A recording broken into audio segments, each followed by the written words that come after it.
But in my own experience, just hear this. If you have found yourself in a non-duality meeting and found yourself really confused by somebody just repeating over and over that there's no self, and if you'll just realize that there's nothing to do um, and nowhere else to go and all that stuff, just hear from my perspective that that's a partial view.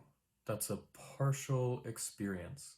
That's excluding the entire world of relative experience that we still have to live in.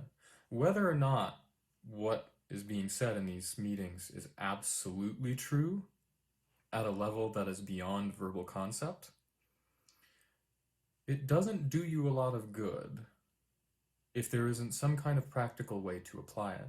And I've seen a lot of people who go to these things and come out very confused and talking about how they really are having trouble functioning, and they don't know what to do about their relationships anymore. They don't know what to do about how they perceive the world anymore. And that doesn't do anybody any good, including the person who's had some kind of awakening experience through that process. There needs to be some sort of context for that. And I say that from having been in that place and having been stuck in a situation where it felt like I have no idea where to go from here, because there is this substrate that I've seen that makes everything else seem, totally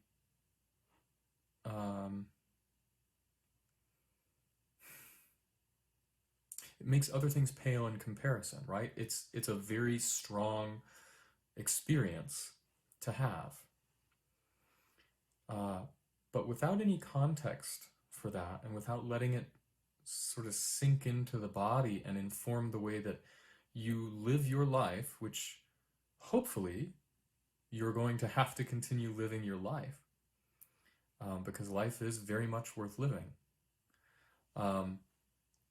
There needs to be some kind of way to sort through that and figure out a way to implement this awakening experience into your conduct and your daily life. Some people find the absolute, that's what it's called a lot, and just decide they want to stay there. And if they are in a situation where that is conducive to them living a functional life, fantastic. But for many of us, I have a daughter, I have a partner, I have a dog, I have a job. You have to figure out how to continue living your life after this kind of thing happens. And so I think it's important to, as you are going through your process, to look for teachers, to look for speakers, whatever we want to call them, who not only talk about the absolute underlying fundamental principle of reality, but then talk about how do you move forward after seeing that. And we can get into all kinds of non-dual semantic word battles, right?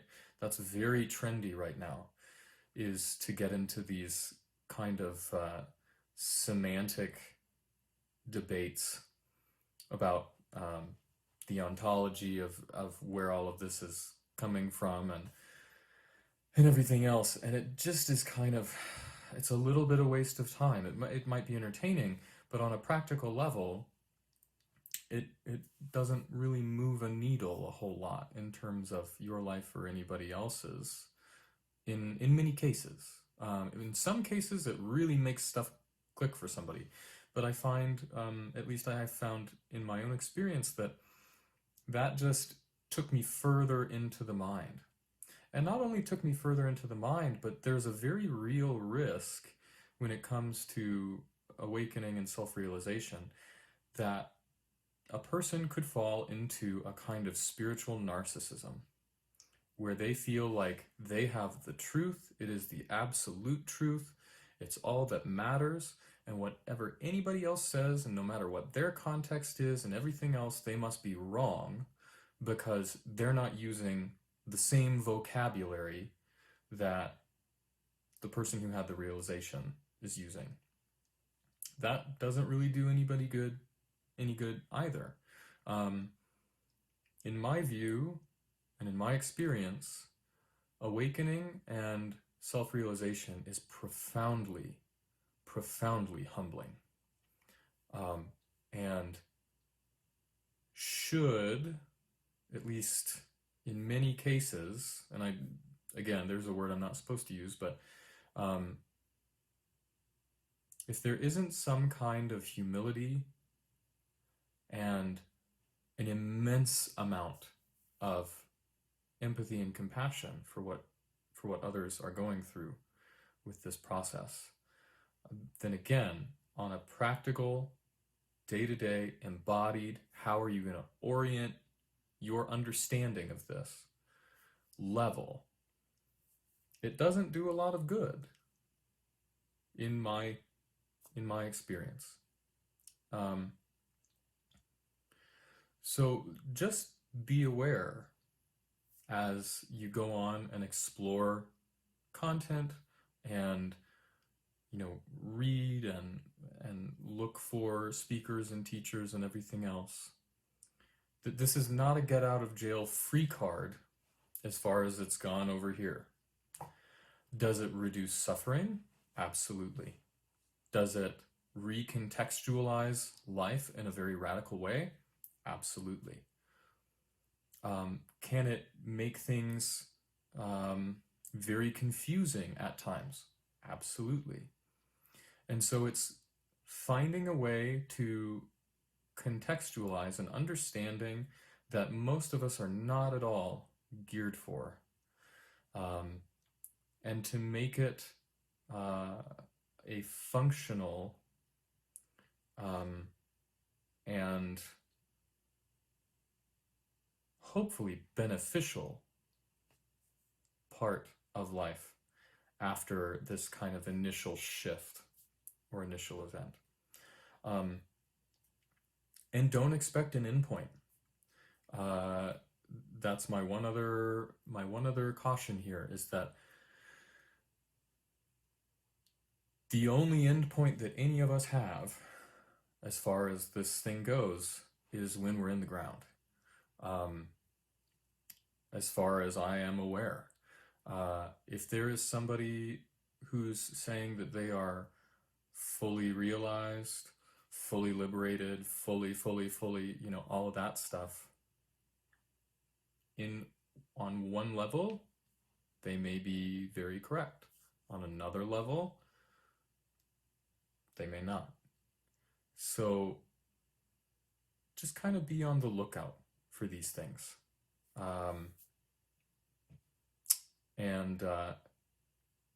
This video isn't going to get a lot of traction, I don't think, because I'm not trying to pick fights with anybody, and I'm not trying to negate any of these other paths, because even the kind of radical path that I find inherently problematic in a lot of ways can produce some kind of an initial shift for somebody.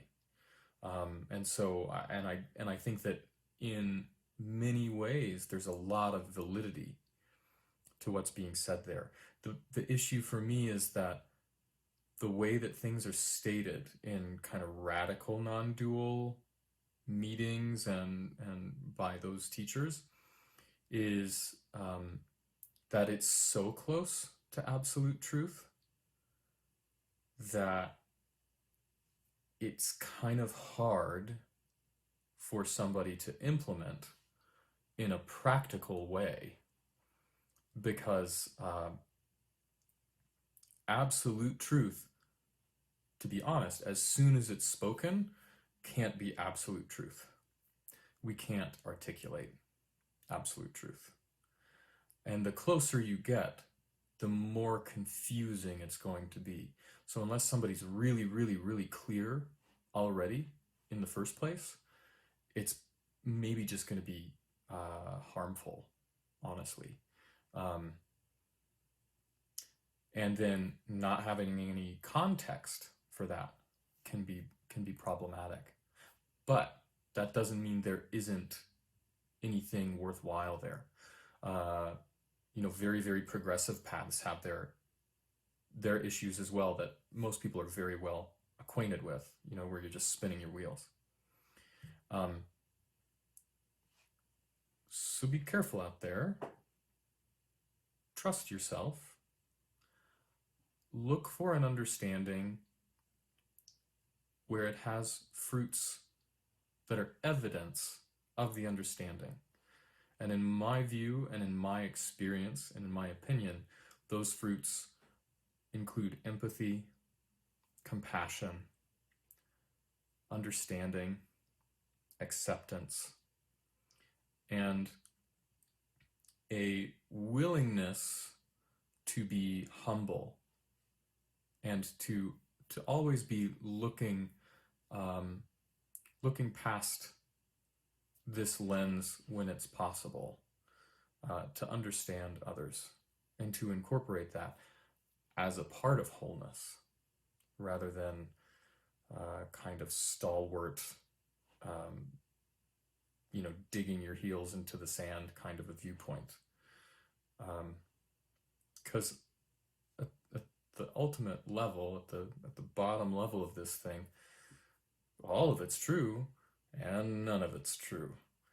So it's about finding a path that is practical and that is beneficial for you and for others.